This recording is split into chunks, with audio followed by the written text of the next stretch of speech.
So I've laid out all of the trays, as you know, and I've now got to think about recipes.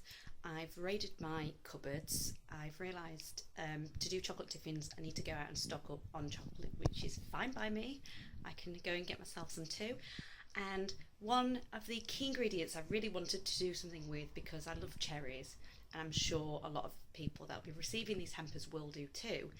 And I've got 4 packs of cherries that were on offer from my local co-op, and I've got a lot of brandy, and for a while I was thinking about, do I soak them, glazed cherries in brandy, and I thought, do I, don't I? And to be honest, there's a lot of children under 18 that will be sharing the hamper, and all the parents already have the plum liqueurs, so I think it's quite cruel if I do that. So I thought it would add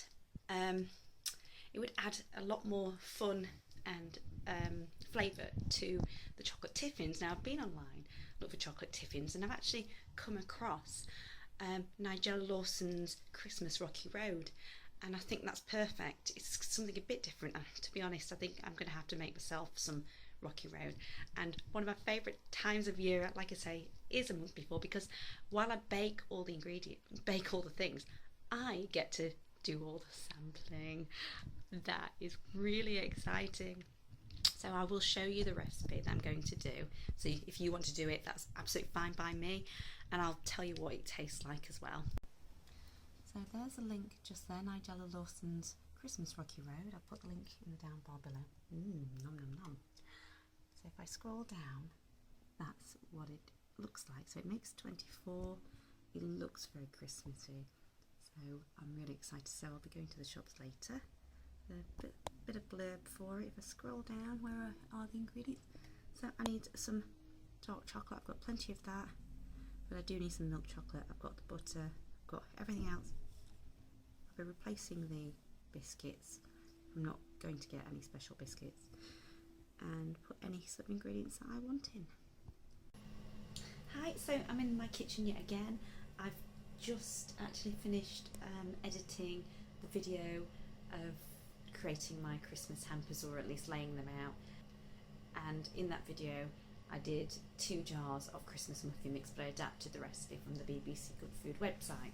So now, I love these days because I get to just do baking and I get to sample.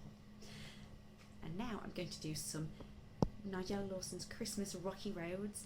So I've also been out to my local co-op just to get some chocolate and other things. I can taste it already. So the rest, I'll show you what the recipe will call for as I go along, but I'll just show you the chocolate.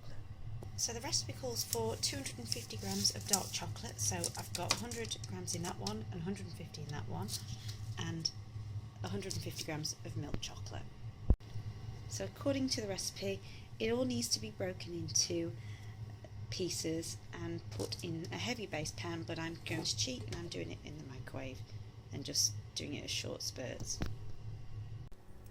So the chocolate's all broken up, sexy, and I've cut out 175 grams of butter, which I will be dicing up because I'm going to put it in the microwave and put it in there, and I'm now going to put 4 tablespoons of golden syrup into there also. So it's now all in, and I've diced it as much as I could be bothered, and I'm about to put it into my microwave.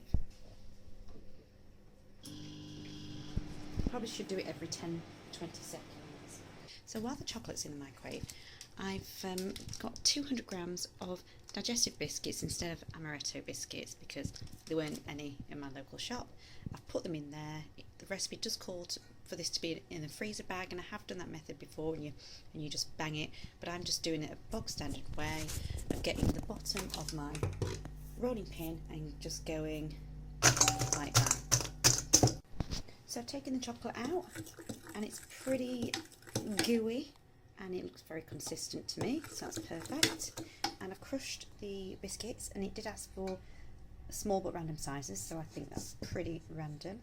And then the recipe calls for 150 grams of Brazil nuts to be crushed in the same way, but I went for walnuts because it was cheaper, and I think these are going to be nicer. I thought Brazil nuts were going to be a bit too hard, to be honest.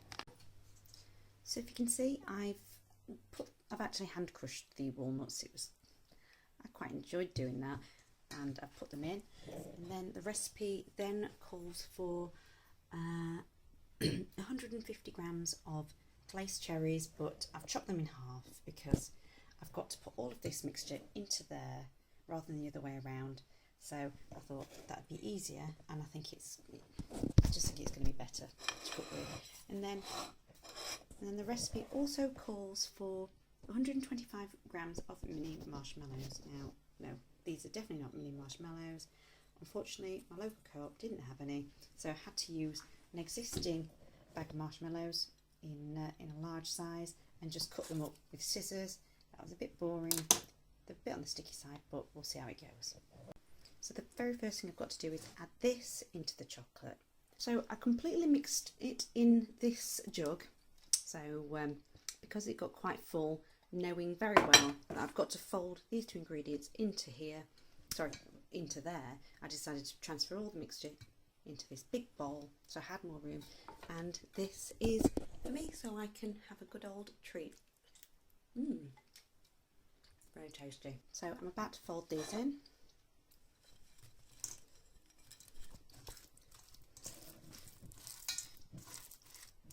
And I've just put the cherries in and forgot to record it. Great. And I was talking about how delicious it looks. I can taste it already. So now I've got to prepare a tin for it to set. So the recipe now calls for you to grease and line your tin, and it should be a 25cm by 30cm, and the closest thing was my Linear House of Fraser old roasting tin, but it should work perfectly okay. I haven't actually done chocolate slabs in here before as well, instead of going out and buying the silicone ones, so I'm going to transfer all of that into there.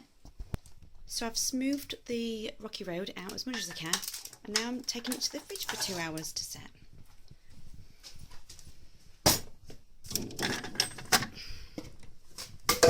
And then me and my fiance have 3 chocolatey, goodnessy apparatus for us to clean. So I'll see you in 2 hours.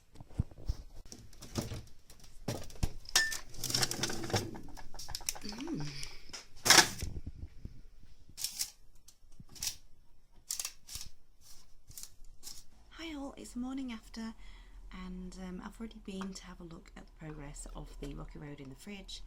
Unfortunately, a third of it has all gone, because yes, we did have some, as soon as something's baked in our house, we do like to sample the pieces, but when I went to my fridge, I didn't realise that my fiance had gone and had a hell of a lot more.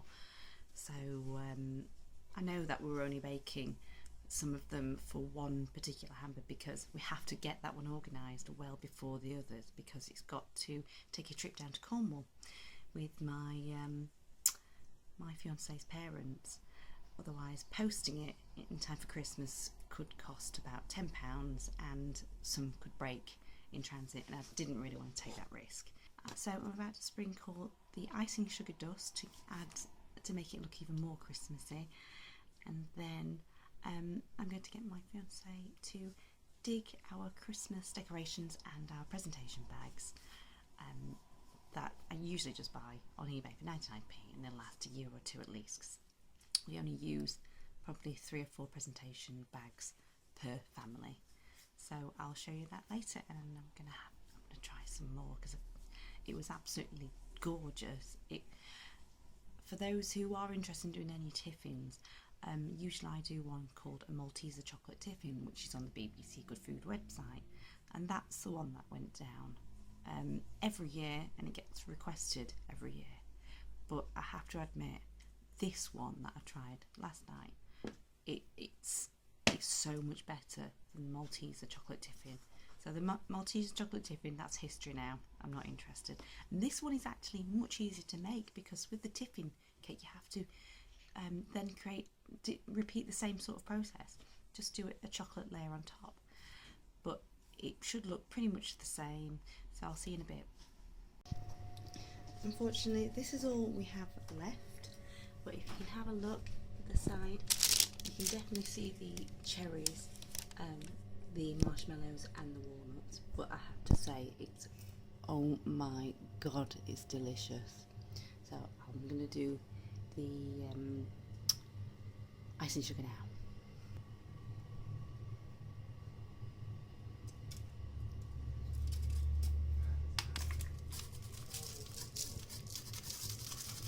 Coffee time.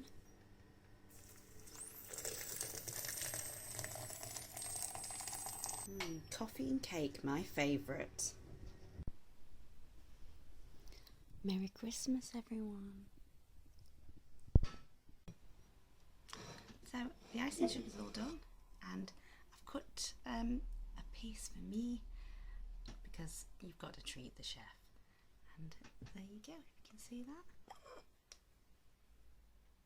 Looks absolutely delicious. I'm going to have it with a coffee this morning before I take my dog for a walk. And let's give it a taste.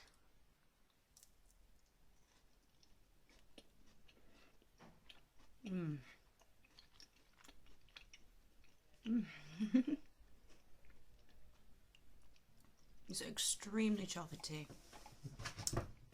Fiance thinks it's a bit too on the dark side of chocolate, but I don't think so at all. And I don't really like bitter chocolate, and it gives it an intense chocolate flavour. I love the walnuts. I'm so glad I bought those, and the cherries and the marshmallows. It reminds me of when I used to go to this wine bar street just at the side of James Street in Harrogate.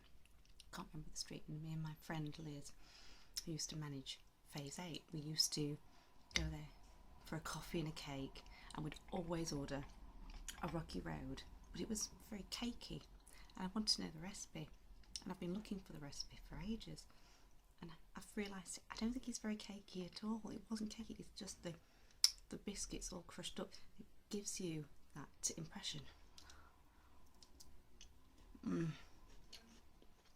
Someone is going to love you at Christmas if you make those for them. So I'm going to put them in presentation bags. I'll show you them later. It's an orgasm in my mouth.